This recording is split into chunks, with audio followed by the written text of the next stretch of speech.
Seguimos conversando con los candidatos asambleístas en el país. Ahora lo vamos a hacer con Joana Hinojosa. Ella es candidata asambleísta por Suma por el Distrito Metropolitano de Quito. Joana, ¿cómo está? Buenos días. ¿En qué va a anclar su propuesta legislativa? Bienvenida. Muchísimas gracias. Mi nombre es Joana Hinojosa, en este momento candidata para la Asamblea por el Distrito 2 de Quito, es decir, por centro sur de Quito, de nuestra querida provincia de Pichincha. En este momento estamos con la lista 2365 en una alianza que se llama Súmate a la Transformación, porque creemos firmemente en que sí se puede transformar el Ecuador. Las propuestas nuestras están enfocadas en varios ejes, pero me gustaría resumirlas rápidamente. Por un lado, vivienda. Yo soy arquitecto urbanista, tengo un doctorado en urbanismo y para mí lo más importante es poder entender la vivienda desde su problemática más profunda.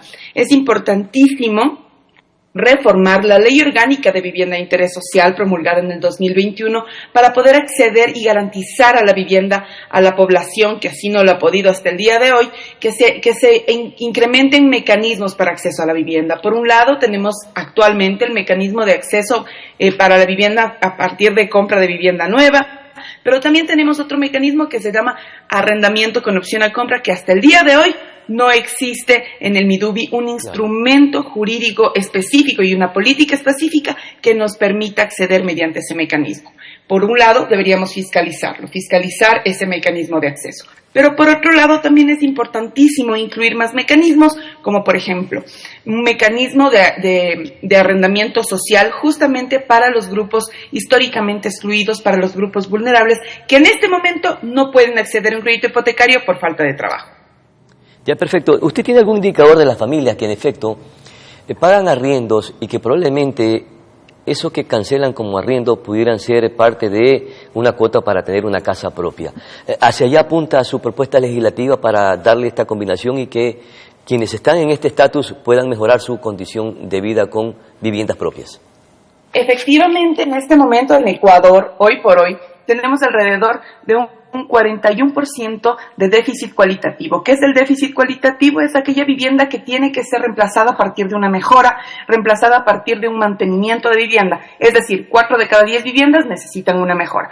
Pero el más preocupante también es aquel déficit cuantitativo. Tenemos un 13.6% de déficit cuantitativo en el Ecuador. ¿Qué quiere decir esto? Que tienen que ser viviendas que se deben recuperar, deben construirse nuevas. Por eso es que yo abogo que es importantísimo poder tener estos proyectos de vivienda de interés social. Tenemos varios que se han hecho a lo largo del tiempo en Ecuador, como por ejemplo Sociovivienda en Guayaquil, Ciudad Bicentenario aquí en Quito, Victoria del Sur aquí en Quito, que son proyectos de vivienda bastante grandes, pero que están ubicados en lugares muy alejados de la ciudad, que luego con el crecimiento de la ciudad se van incorporando al área urbana. Sin embargo, tienen muchísimas necesidades, por un lado por el número de viviendas que es construido en esos proyectos, pero por otro lado también por las diferentes problemáticas urbanas que existen en esos lugares.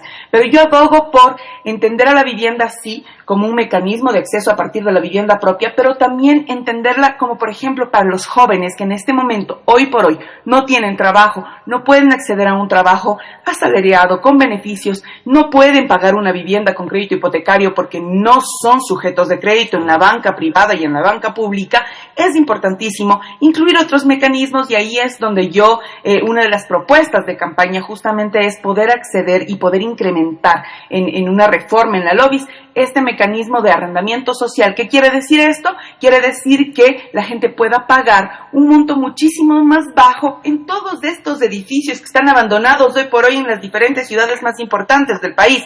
Ejemplo, la 10 de agosto aquí en Quito, que en este momento tenemos edificios públicos que hace un tiempo eran el Ministerio de Finanzas, el Banco Ecuatoriano de la Vivienda, etcétera, que se fueron a las diferentes plataformas de la ciudad al norte o al sur y hoy por hoy están abandonados. Veamos qué podemos hacer con un reciclaje arquitectónico de estos edificios públicos, del suelo público. ¿Qué es lo que podemos hacer mediante una nueva reforma para poder acceder a la vivienda desde otros mecanismos? Y a través de este arrendamiento social, ¿cree que tenga asidero en nuestra sociedad, tomando en consideración que la situación económica en el país es bastante complicada, bastante crítica? ¿De dónde aparecerán las inversiones? ¿Quiénes repotenciarán todos esos espacios o conjuntos habitacionales que usted menciona que están abandonados y que tienen que ser restaurados? Sí, efectivamente lo debería hacer el Estado. El Estado tiene ¿Con qué dinero? se dirige una parte del presupuesto general del Estado se dirige hacia el MIDUBI, algunos programas de vivienda, ¿por qué no también dirigirlos al reciclaje arquitectónico de estos proyectos, conseguir inversión, por un lado privada, generar unos mecanismos y un modelo de gestión que nos permita poder acceder también con inversión privada y con inversión estatal, pero también, ¿por qué no?, con créditos, como normalmente se ha hecho y se ha financiado la vivienda, con créditos del Banco Internacional de Desarrollo, del BID, que es importantísimo poder acceder. Los programas habitacionales desde el 97 que existen aquí en el país, a partir del crédito y de la fórmula ABC, son financiados también por el Banco Interamericano de Desarrollo, por el BID, es importantísimo por ese lado, pero también el presupuesto general del Estado lo ha hecho y además la inversión privada porque el modelo de gestión también así lo permite. Sería importante revisar eso, sería importante generar mecanismos también que podamos acceder a las diferentes modalidades. Yo no estoy solo excluyendo en función del arrendamiento social, sino también incluyendo, obviamente, el que ya existe, que es el de compra de vivienda nueva, pero también fiscalizar, como yo había partido de esta entrevista, fiscalizar al MIDUBI en cuanto a estos programas de modalidad de arrendamiento con opción a compra, que como les decía, hoy por hoy no existen en el Ecuador, pero son importantísimos. En América Latina ya lo están utilizando. ¿Y por qué no está funcionando en el Ecuador? No encuentran todavía la instrumentalización jurídica para poder hacerlo. Entiendo yo que el MIDUBI tiene algunas consultorías para hacerlo, pero hoy por hoy, el día de hoy, no están funcionando. Esa es la preocupación también. Es importante fiscalizar. En este punto específico es lo que usted va a plantear, que esa posibilidad de arriendo sea con opción a compra. ¿Es lo que usted va a plantear en su propuesta legislativa? Existe ya. Esa modalidad ya existe. Yo decía, bueno, por un lado fiscalizar esa modalidad que es súper importante, pero por otro lado también incluir este otro mecanismo de arrendamiento social, que sería un tercer mecanismo para poder acceder también y garantizar sobre todo el derecho a la vivienda a la población que hoy por hoy necesita vivienda. Jóvenes, mujeres, madres cabeza de hogar, personas con discapacidad, adultos mayores, etcétera. Toda la población necesita una vivienda.